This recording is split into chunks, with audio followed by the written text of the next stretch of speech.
only remaining kingdom in the South Pacific. Happy, happy Tonga!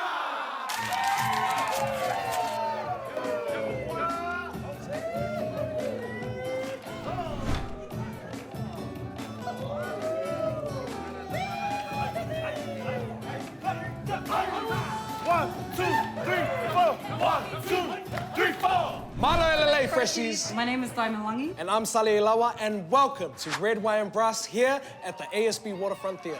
We're not here to play. We're here to slay. He, ha, oku ha, he, ha, oku ha, he.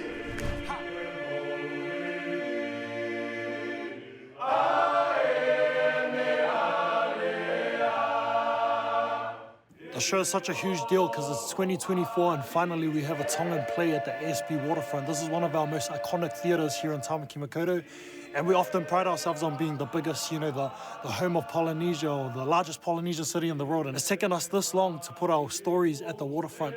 So, you know, I think about the 1970s and the generation that my grandparents grew up in, and my grandpa and them, they weren't even you know, they couldn't even speak Tongan in public, yet alone we're at Ta'ovala.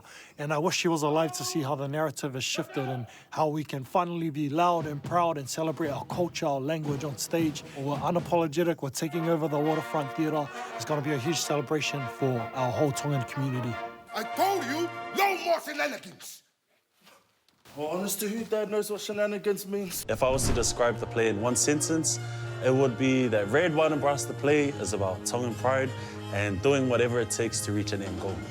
One thing that stands out to me is definitely seeing everyone take on board all the feedback and their characters and really live out their characters on the theatre stage or on the rehearsal floor, whether that's adding in lines that they think their character might say in that specific moment, or whether it's a facial or something like that.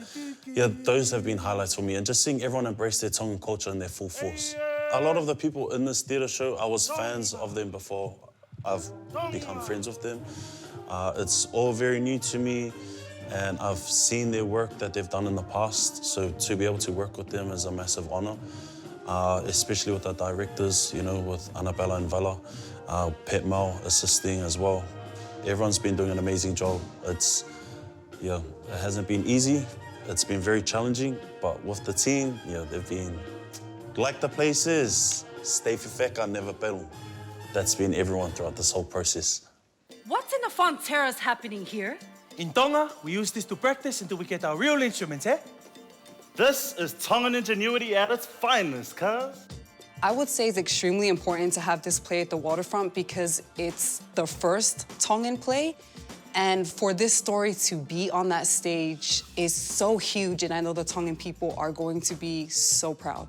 I would say the show is for our Tongan people and for the upcoming generations that are coming through creatively to really have the understanding of not being fearful to really tell our stories and just getting out there and sharing your God talents and sharing it with the world. Hey, who's the baddest?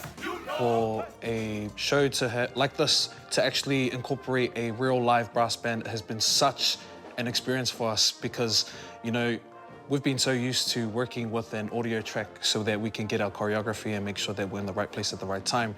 But actually hearing the live band, man, I'm telling you, like, recording it doesn't do any justice. Like, you just have to see it live to experience the full blast of the Tongan brass band, the might of the Tongan brass band here.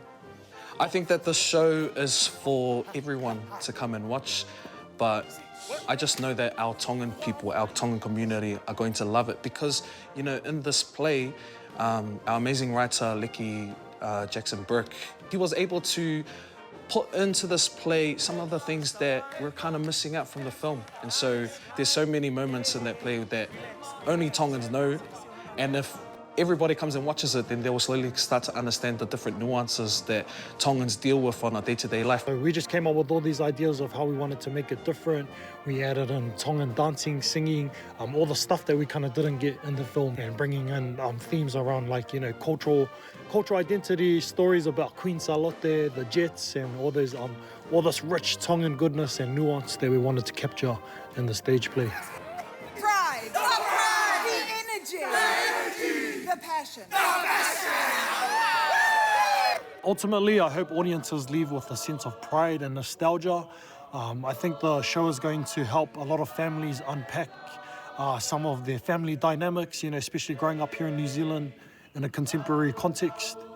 And yeah, I hope people leave feeling proud and loud and seeing themselves represented on stage authentically, hearing their language, hearing songs, seeing our traditional dances on stage. It's just going to be an awesome opportunity for Tongan families to unpack this afterwards, and for our community to talk about, you know, how we view ourselves as Pacific people and where we fit in the puzzle here in Aotearoa, New Zealand.